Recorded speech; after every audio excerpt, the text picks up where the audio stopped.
ಸಂಕೇತ್ ಅಣಗಿ ಸರ್, ಇಲ್ಲಿ C V Nagesh sir ಇನ್ನೊಂದು ವಾದವನ್ನು ಮಂಡಿಸ್ತಾರೆ ಸರ್. ಅಲ್ಲಿ CCTV ಫುಟೇಜ್ಗಳ ಸಂಬಂಧಪಟ್ಟಂತೆ ಅವ್ರು ಹೇಳ್ತಾರೆ, ಮನೆಗೆ ಬರುವಾಗ ಬಿಟ್ಟರೆ ಬೇರೆಲ್ಲೂ CCTV ಫುಟೇಜ್ ಇಲ್ಲ ಸ್ವಾಮಿ. ಅಂದರೆ ಆ ಫುಟೇಜಲ್ಲಿ ದರ್ಶನ್ ಇಲ್ಲ ಅಂತ. ಮನೆಗೆ ಬರುವ CCTV ಫುಟೇಜ್ ಬಿಟ್ಬಿಟ್ರೆ ಇನ್ನು ಯಾವುದೇ CCTVಯಲ್ಲಿ ದರ್ಶನ್ ಅವರ ಹಾಜರಿ ಇಲ್ಲ ಅಂತ, ಕಾಣಿಸ್ಕೊಳ್ಳಿಲ್ಲ, ಅವ್ರಿಗೆ ಕಣ್ಣಿಗೆ ಬಿದ್ದಿಲ್ಲ ಅಂತ ಒಂದು ಭಾಗ. ಇನ್ನೊಂದು ಕಡೆ ಅದನ್ನೇ ಮೇಯ್ನ್ ಎವಿಡೆನ್ಸ್ ಅಂತ ಮಾತಾಡ್ತಾ ಇದ್ದಾರೆ ಇವರು. ಹೌ ಫಾರ್ ಇಟ್ಸ್ ಫೇರ್ ಅಂತ, ಇದೆಷ್ಟು ಮಟ್ಟಿಗೆ ಸರಿ ಅಂತ ಒಂದು ಭಾಗ. ಪ್ರಮುಖ ಸಾಕ್ಷಿ ಅಂತ ಹೇಳ್ತಾರಲ್ಲ ಸ್ವಾಮಿಯವರು, ಪ್ರತ್ಯಕ್ಷ ದರ್ಶಿಯದ್ದೇ 5 ದಿನ ಆದಮೇಲೆ ಹೇಳಿಕೆ ದಾಖಲೆ ಮಾಡ್ತಾರೆ. 3 ದಿನ ವಿಳಂಬಕ್ಕೇ ಪ್ರತ್ಯಕ್ಷದರ್ಶಿಯ ಹೇಳಿಕೆಯನ್ನು 3 ದಿನ ಲೇಟ್ ಮಾಡಿದ್ರೇ ಬೇಲ್ ಕೊಟ್ಟಿರ್ತಕ್ಕಂಥ ಉದಾಹರಣೆಗಳಿದೆ ಸ್ವಾಮಿ. ಇವರು 5 ದಿನ ತೊಗೊಂಡಿದ್ದಾರಲ್ಲ ಬೇಲ್ ಕೊಡಿ ಅಂತ. ಇದು ಹೇಗೆ ಅಂತ? ಈಗ ಸಾಕ್ಷಿಗಳಲ್ಲಿ 2-3 ತರ ಬರ್ತವೆ.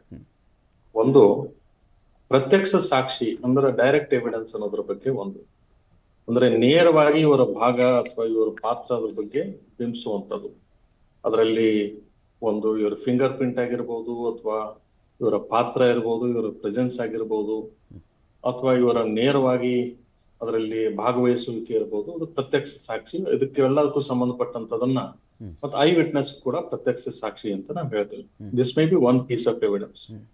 But there are other types of evidences too. ಅಂದ್ರೆ ಸರ್ಕಮ್ಸ್ಟಾನ್ಷಿಯಲ್ ಎವಿಡೆನ್ಸ್ ಅಂದ್ರೆ ಈಗ ಒಬ್ರು ಒಂದು ಟೈಮ್ ನಿಂದ ಒಂದು ಜಾಗದಿಂದ ಇನ್ನೊಂದು ಜಾಗಕ್ಕೆ ಇಷ್ಟು ಸಮಯದಲ್ಲಿ ಹೋಗಿದ್ದಾರೆ. ಆ ಸಮಯ ಇಲ್ಲಿ ಬಿಟ್ಟಿರೋದು ಮತ್ತು ಇಲ್ಲಿಂದ ಅಲ್ಲಿಗೆ ಹೋಗಿರೋದಕ್ಕೆ ನೀವು ಸಾಕ್ಷ್ಯ ಸಿಕ್ಕರೆ ಸಾಕು, ಆ ಜಾಗದಲ್ಲಿ ಅವ್ರು ಇದ್ರು ಅಂತ ಅದರಲ್ಲಿ ಪ್ರೂವ್ ಮಾಡ್ಬೋದು. ಇದು ಒಂದು. ಅಥವಾ ನೀವು ಲೊಕೇಶನ್, ನೀವು ಮೊಬೈಲ್ದಲ್ಲಿ ಆಗಿರ್ಬೋದು, ಟವರ್ ಲೊಕೇಶನ್ ಅಂತ ಹೇಳ್ತೀವಿ. ಅಥವಾ ಅಲ್ಲಿ CCTV ಇಲ್ಲಿ ಅವ್ರು ಕಾಣದೇ ಇದ್ರು ಕೂಡ ಒಂದು ವೆಹಿಕಲ್ ಬಂದಿತ್ತು ಅಂತ ತಿಳ್ಕೊಳ್ಳಿ. ಅದು ಅಂದ್ರೆ ಒಂದ್ ಕಡೆ ವೆಹಿಕಲ್ ಬೋರ್ಡ್ ಮಾಡಿದ್ದಿತ್ತು ಅಂದ್ರೆ ಒಂದು CCTV ಫುಟೇಜ್, ಇನ್ನೊಂದ್ ಕಡೆಗೆ ವೆಹಿಕಲ್ ದಿಂದ ಇಳಿದಿರುವಂತ CCTV ಕಾಣದೇ ಇದ್ರು ಕೂಡ ಅದು ಪ್ರಿಸಂಪ್ಷನ್ ಅಂದ್ರೆ ಸರ್ಕಮ್ಸ್ಟಾನ್ಷಿಯಲ್ ಎವಿಡೆನ್ಸ್ ಅನ್ನೋದು ನಾವೇನ್ ಹೇಳ್ತೀವಲ್ಲ ಅದು. ಆ ನಂತರ 3ನೇದ್ದು ಈ ಟೆಕ್ನಿಕಲ್ ಅಂಡ್ ಫೊರೆನ್ಸಿಕ್ ಎವಿಡೆನ್ಸ್ ಅನ್ನೋದು 3ನೇದು. ಇವೆಲ್ಲ they all should be corroborative to each other. Corroborative evidence ಅಂತ ನಾವೇನ್ ಹೇಳ್ತೇವೆ, ಒಂದಕ್ಕೊಂದು ಸಪೋರ್ಟ್ ಮಾಡೋ ತರ ಇತ್ತು ಅಂತಂದ್ರೆ ಪೊಲೀಸರ ವಾದ ಮತ್ತು ತನಿಖಾ ವರದಿ ಮತ್ತು ಅದರಲ್ಲಿ ಇರುವಂತ ತನಿಖಾ ವರದಿಯಲ್ಲಿರುವಂತ ಪ್ರತ್ಯಕ್ಷ ಸಾಕ್ಷಿಗಳು ಅಥವಾ ಈ ಸಾಂದರ್ಭಿಕ ಸಾಕ್ಷಿಗಳಾಗ್ಲಿ ಅಥವಾ ಈ ವಿಧಿ ವಿಜ್ಞಾನ ಶಾಸ್ತ್ರದ ತನಿಖೆಯಿಂದ ಬಂದಿರುವಂತ ರಿಪೋರ್ಟ್ಗಳಾಗ್ಲಿ ವರದಿಗಳಾಗ್ಲಿ ಇವೆಲ್ಲ ಒಂದಕ್ಕೊಂದು ತಾಳೆ ಆಗೋ ತರ ಇತ್ತು ಅಂತಂದ್ರೆ ಪ್ರಕರಣ ಪ್ರೂವ್ ಮಾಡಬಹುದು. ಅಕಸ್ಮಾತ್ ಅವ್ರ ಪ್ರೆಸೆನ್ಸ್ ಇಲ್ಲ ಅಂತ ನೀವು ಮೇಲ್ನೋಟಕ್ಕೆ ಕಂಡು ಬಂದ್ರು ಕೂಡ ಸಾಂದರ್ಭಿಕ ಸಾಕ್ಷಿಗಳು ಅಥವಾ ಫೊರೆನ್ಸಿಕ್ ರಿಪೋರ್ಟ್ ನಲ್ಲಿ ಆತರ ಇರ್ಲಿಲ್ಲ ಅಂತಂದ್ರೆ, if it is showing the other way, ಆವಾಗ ಇದು ಮೇಲ್ನೋಟಕ್ಕೆ ಅನ್ನೋದು ಏನಿದೆ ಅಲ್ಲ ವಿಚಾರ, ಅದು ಸ್ವಲ್ಪ ತೊಂದರೆಗೀಡು ಮಾಡ್ತದೆ ಅಂತ ನನ್ನ ಅಭಿಪ್ರಾಯ. Fine sir. ಇನ್ನೊಂದ್ಸರಿ ಇಲ್ಲಿ ಪ್ರಮುಖ ಸಾಕ್ಷಿಯನ್ನ ಅಂದ್ರೆ ಸಿ ವಿ ನಾಗೇಶ್ ಸರ್ ಒಂದು ಕಡೆಯಲ್ಲಿ ಮಾತಾಡಕ್ಕೆ ಹೊರಡ್ತಾರೆ. ಪ್ರಮುಖ ಸಾಕ್ಷಿ ಅಂತ ಅವ್ರು ಕನ್ಸಿಡರ್ ಮಾಡ್ತಿರೋದೇ ಸೆಕ್ಯೂರಿಟಿಯನ್ನು ಸ್ವಾಮಿ. ಸೆಕ್ಯೂರಿಟಿ ಹೇಳೋದು ಇಷ್ಟೇ ವಿಚಾರ, ರೆಡ್ ಕಾರ್ ಬಂತು ಬ್ಲ್ಯಾಕ್ ಕಾರ್ ಬಂತು ಅಂತಾನೆ ಸೆಕ್ಯೂರಿಟಿ. ರೆಡ್ ಕಾರ್ ಬಂತು ಬ್ಲ್ಯಾಕ್ ಕಾರ್ ಬಂತು ಎನ್ನುವುದು ದರ್ಶನ್ ಅವರು ಅಲ್ಲಿದ್ದರು ಅನ್ನೋದಕ್ಕೆ ಸಾಕ್ಷಿ ಆಗಬಲ್ಲದ? ಪ್ರಮುಖ ಸಾಕ್ಷಿಯದ್ದೇ ಹೇಳಿಕೆ ಇಷ್ಟೇ, 2 ಬಣ್ಣದ ಕಾರುಗಳು ಬಂತು ಅಂತ.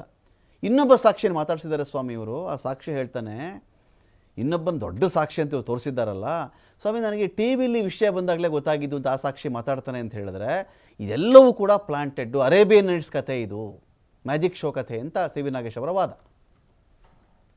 ಈಗ ಈ ತರ ಒಂದು ಕೇಸ್ ನಲ್ಲಿ ಆಗಿತ್ತು ಏನಂದ್ರೆ, ಒಂದು ಕಾರ್ನಿಂದ ಬಂದು ಒಂದು ಮರ್ಡರ್ ಆಗುತ್ತೆ. ಅಂದ್ರೆ ಈ ಕೇಸ್ಗೆ ಅದಕ್ಕೆ ಏನೂ ಸಂಬಂಧವಿಲ್ಲ, ಆದ್ರೂ ನಾವು ಉದಾಹರಣೆ ಸಮೇತ ಹೇಳ್ತಾ ಇರೋದು. ಅವರು ಆ ಕಾರ್ ನಲ್ಲಿ ಇರ್ಲಿಲ್ಲ. ಆ CCTVಯಲ್ಲೂ ಕೂಡ white and white colour dress ಇತ್ತು. ಆ ನಂತರ ಅದರ ತಲೆ ಮೇಲೆ ಟೋಪಿ ಇತ್ತು ಅನ್ನೋದು ಬಂತು.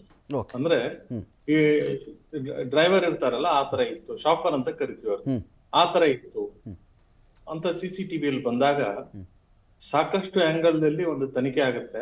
ತನಿಖೆ ಆದಾಗ ಏನ್ ಗೊತ್ತಾಗುತ್ತೆ ಅಂತಂದ್ರೆ, ಅವ್ರು ಬಿಟ್ಟು ಬೇರೆಯವ್ರು ಯಾರು ಗಾಡಿ ಚಲಾವಣೆ ಚಲಿಸ್ತಿರ್ಲಿಲ್ಲ ಅಂತ ಒಂದು.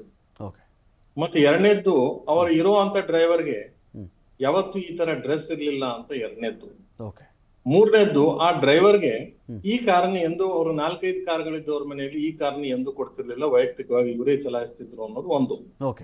ಹೀಗಾಗಿ ಸಾಂದರ್ಭಿಕ ಸಾಕ್ಷಿಗಳ ಆಧಾರದ ಮೇಲೆ ಆ ಕೇಸ್ ನಲ್ಲಿ ಏನಾಗುತ್ತೆ, ಇವರೇ ನೇರವಾಗಿ ಅಲ್ಲಿ ಪ್ರೆಸೆನ್ಸ್ ಇತ್ತು ಅನ್ನೋದನ್ನ ತೋರಿಸ್ತಾರೆ. ಅಂದ್ರೆ ಆ ಕೇಸಿಗೆ ಸಂಬಂಧಪಟ್ಟಂತ ನಾನು ಹೇಳ್ತಿರೋದು. ಹಂಗೆ ಈ ಕೇಸ್ನಲ್ಲೂ ಕೂಡ ಇವರು ಇದಾರೋ ಇಲ್ವೋ ಅನ್ನೋದು, ಅಥವಾ ಇದ್ರು ಅಂದ್ರೆ ಎಲ್ಲಿದ್ರು ಅನ್ನೋದು, ಅಥವಾ ಇಲ್ಲ ಅಂದ್ರೆ ಈ ಸಂದರ್ಭದಲ್ಲಿ ಇಲ್ಲ, ಅಥವಾ ಈ ಘಟನಾ ಸ್ಥಳದಲ್ಲಿ ಇರ್ಲಿಲ್ಲ ಅಂದ್ರೆ ಎಲ್ಲಿದ್ರು ಅನ್ನೋದು, ಇವನ್ನೆಲ್ಲ ಸಾಬೀತ್ ಮಾಡ್ಬೇಕಾಗಿರೋದು ಯಾರು ಅಂದ್ರೆ prosecution. But at the time of trial okay ಅದಕ್ಕೆ ಸಂಬಂಧಪಟ್ಟಂತ ಪೂರಕ ಸಾಕ್ಷ್ಯಗಳಿತ್ತು ಅಂದ್ರೆ, ಸಾಂದರ್ಭಿಕ ಸಾಕ್ಷ್ಯಗಳಿತ್ತು ಅಂದ್ರೆ ಅದ್ರ ಪ್ರಕಾರ ಅದನ್ನ ಸಾಬೀತ್ ಮಾಡ್ಬೇಕಾಗತ್ತೆ.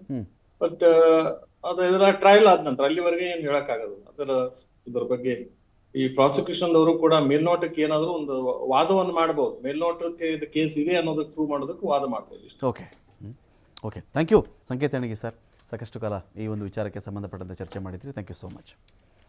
ವೆಯ್ಟ್ ಮಾಡೋಣ ನಾವು ಕೂಡ. ಅಂದರೆ ಈಗ ನಾವು ಡಿಫೆನ್ಸ್ ಕಡೆ ಒಂದು ವಾದವನ್ನು ಕೇಳಿದ್ದೀವಿ. ಯಾವೆಲ್ಲ ಅಂಶಗಳು ದರ್ಶನ್ ಅವರ ಪಾತ್ರ ಇಲ್ಲ ಅಂತ ಹೇಳುವುದಕ್ಕೆ ನೆರವಾಗುತ್ತೆ ಅಂತ ಸಿ ವಿ ನಾಗೇಶ್ವರ್ ವಾದವನ್ನು ಮಂಡಿಸಿದ್ದಾರೆ. ಪ್ರಾಸಿಕ್ಯೂಷನ್ ವಾದವನ್ನು ಕೂಡ ಕೇಳಬೇಕಾಗತ್ತೆ. ಇಲ್ಲ ಇವರಿದ್ರಾ ಇರಲಿಲ್ವಾ ಅಂತ ಹೇಳಿ ಅವ್ರು ಹೇಗೆ ಪ್ರೂವ್ ಮಾಡ್ತಾರೆ ಎನ್ನುವುದರ ಆಧಾರದ ಮೇರೆಗೆ ದರ್ಶನ್ ಬೇಲ್ ಭವಿಷ್ಯ ಡಿಸೈಡ್ ಆಗುತ್ತೆ ಅಂತ